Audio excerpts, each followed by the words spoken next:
मैं बाबूलाल जी को दे रहा हूँ। आराम से लीजिए आप। इस बार खरीदारी उसी से होगा जैसे पिछली बार एम्बुलेंस खरीदारी हुई थी। ये देखिए, ये मैं बाबू, और दूसरी बात आप मैं एक और क्लियर कर देता हूँ आप लोग। खरीदारी, परचेजिंग मेरा डिपार्टमेंट है, मेरी कोई भूमिका नहीं है। हमारे एक्सपर्ट लोग हैं यहाँ, वो लोग करते हैं। और एक बात और आपको बता दें, आपने परचेजिंग की बात की, आज से 6-7 महीना पहले एक बातें आया था कि विभाग में कोई मुस्लिम संवेदक है। क्या नाम था जी? क्या नाम था? आप लोग जानते हैं पड़ता, क्या नाम था? हाँ, जो भी हो, नाम जो भी है, बता दिया कि इरफान अंसारी के रिश्तेदार है। और जब मैं डीपली गया, आप लोग को भी जानना जरूरी है, जब मैं डीपली गया, जिसने कंप्लेन किया था, हर जगह गया, वो थक हार के बाबूलाल जी के पास चला गया। और बाबूलाल जी जो है, छोटी बात को इतना अच्छा से परोसते हैं, लगता है कि एकदम सच्चाई हो गया। जिस व्यक्ति ने बाबूलाल जी के पास कंप्लेन किया था, वही व्यक्ति मेरे पास आकर उसने कहा कि सर, हमको काम नहीं मिला था, इसलिए मैंने आरोप लगा दिया। उसने अपना एफिडेविट दिया मुझे कि सर, आपको सर हम लोग टारगेट इसलिए कर दिए कि हमको काम मिलना चाहिए। हमने उनसे कहा, कोई साहू था, हमने कहा यार तुमको काम चाहिए तो बोलो काम, लेकिन झूठा आरोप लगाकर विभाग में, ये बात ठीक नहीं। कोर्ट भी चला गया था, कोर्ट ने फटकार लगाई, कोर्ट से विड्रॉ किया उसने। तो कहाँ इरफान अंसारी गलत है? मैं तो पूछना था, बताइए ना, कोई सबूत दीजिए आप।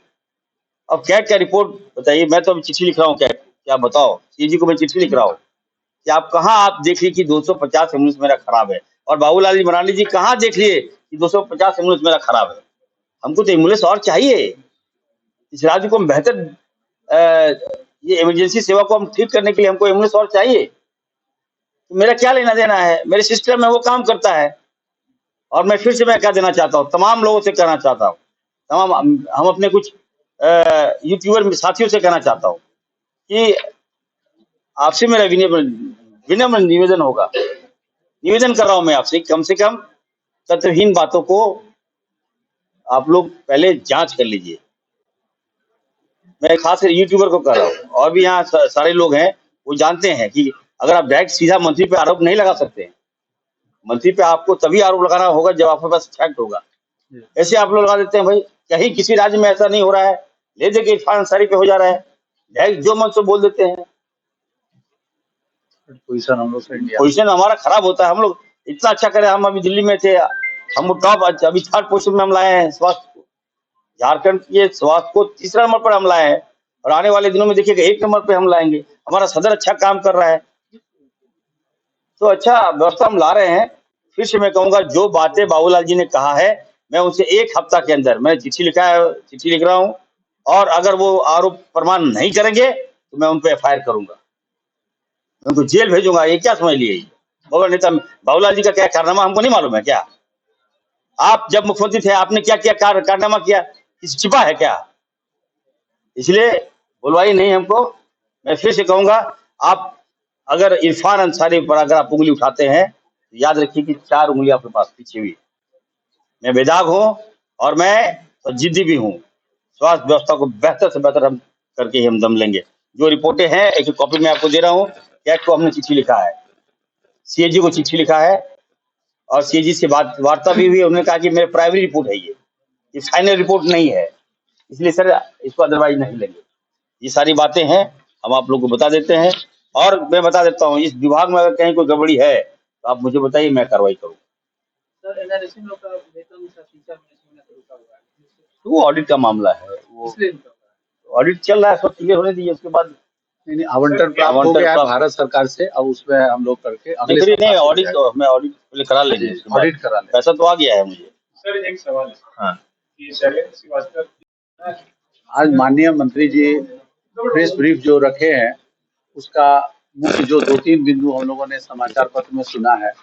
एक है एम्बुलेंस की सेवा के बारे में। तो कोई भी एम्बुलेंस खरीदने के बाद अभी वर्तमान में पिछले 3-4 साल से पड़ी हुई नहीं है, और जब से वो चालू हुआ है लगभग 3 साल से, तब से लगातार सेवा दे रही है। एक बार 337 क्रय हुआ था, और एक बार 206 क्रय हुआ था।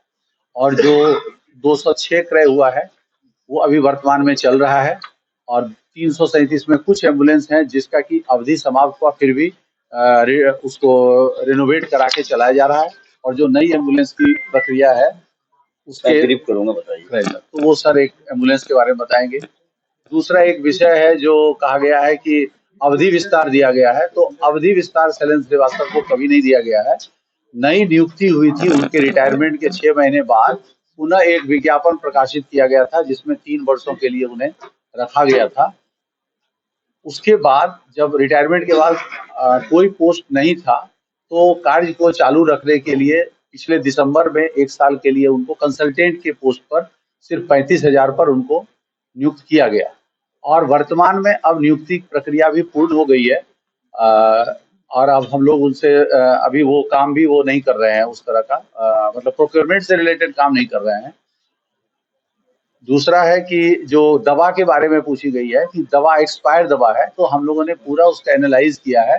तो कुछ ऐसी दवा थी जो कि जांच में खराब पाई गई, तो उसको न तो भुगतान किया गया आपूर्तिकर्ता को। ऐसा होता है कि जब दवा आपूर्ति की जाती है तो उसके बाद उसका लैब टेस्ट से रिपोर्ट आता है, और जिसका रिपोर्ट पॉजिटिव आता है उसी का केवल वितरण किया जाता है। तो इसमें अधिकांश दवाएं वही है जो कि रिपोर्ट खराब आने के कारण उनको भुगतान भी नहीं किया गया आपूर्तिकर्ता को, उसको हटाने के लिए कहा गया लेकिन वो नहीं ले गए, तो वो काफी समय से 16-17 से ही पड़ा। तो अब इस पे ब्रीफ करेंगे सर।